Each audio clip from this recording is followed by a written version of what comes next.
I am Mrs. Archana Randive, working as an assistant professor in Department of Electronics and Telecommunication Engineering, AISSMS Institute of Information Technology, Pune. Today we are going to study about different types of addressing modes of 8051 microcontroller. As we know that the data processing is done with the CPU, there are different types of ways by which the CPU can access the data. The data can be present in a register, data can be present in the memory, or data can be an immediate value also. So the different ways or the various ways by which the CPU can access the data are called as addressing modes. There are five different addressing modes used in 8051 microcontroller. Direct addressing, indirect addressing, register addressing, immediate addressing, and indexed addressing mode. We will study all these modes one by one with examples. The first addressing mode is direct addressing mode. As the name suggests, the address of the operand or the address of the data will be present in the instruction. Now this address can be any address out of 128 bytes of internal RAM locations or a SFR register. The location of internal RAM starts from 00H to 7FH. Therefore, we can say that if the MSB bit of the address is equals to 0, then the location is within the internal RAM. The SFR addresses starts from 80H to FFH. Therefore, we can say that if the MSB bit of the address is equals to 1, then the location is SFR. The example of the direct addressing mode is move A, 40H. Now this instruction will load the content or load the data present at memory location 40H to the accumulator A. Now in this case, this 40H is nothing but the address of the data which is directly present in the instruction. Therefore, this instruction comes under direct addressing mode. The second example, we can say that move 51H, A. This instruction will perform the operation that the data of present in the accumulator will be moved to the memory location 51H. The next addressing mode is indirect addressing mode, or this is also called as register indirect addressing mode. Now here the address of the data will not be directly given in the instruction, but the address where the operand or data is present will be mentioned or will be saved in the register, and that register will be mentioned in the instruction. The @sign will indicate that the register acts as the pointer to the memory location. But only registers R0 and R1 from each register bank can be used as the index pointer or index or the pointer to the memory location.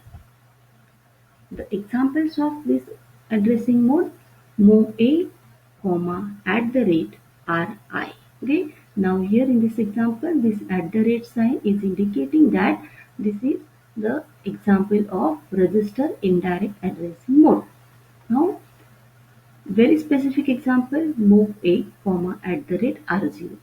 Now what this instruction will do?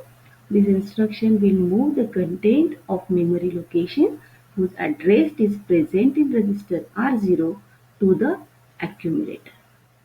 Okay. Now here we need to note that only registers R0 and R1 can be used for indirect addressing mode.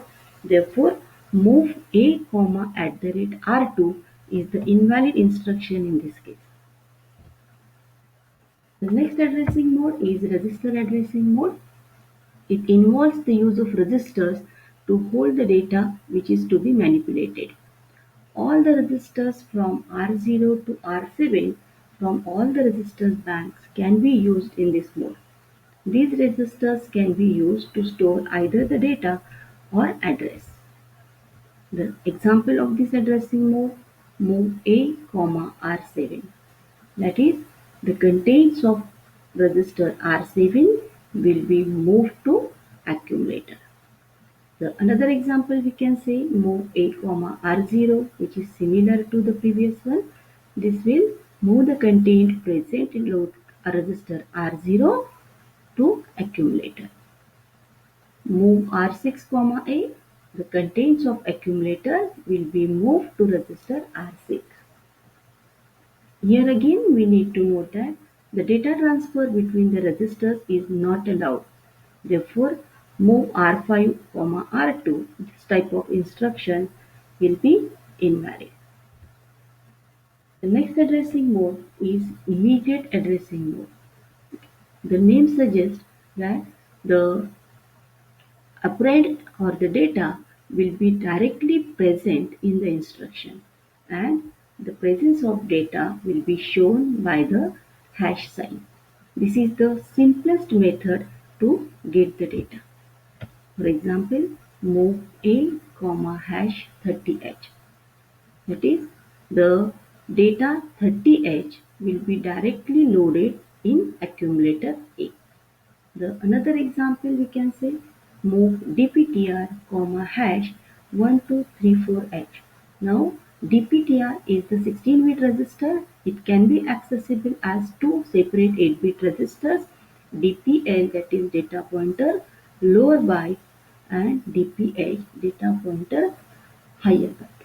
Okay, so after execution of this instruction, the contents of dpl will be 34H and the contents of dph will be 12H. The next addressing mode is indexed addressing mode. It is widely used in accessing the data elements of lookup table entries located in the program ROM.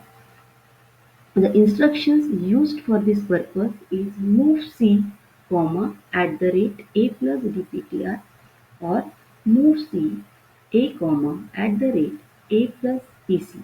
Right? In this addressing mode, only these two registers can be used, which are 16-bit registers, dptr, that is data pointer, and pc, that is program counter. Here, move C, here the C means the code. The contents of accumulator are added to the 16-bit register, either dptr or program counter, to form the 16-bit address of the needed data. The example of this addressing mode, move C A, @a plus dptr, or move C A, @a plus pc.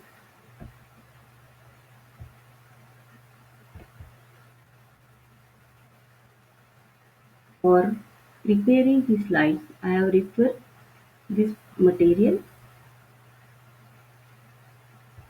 Thank you.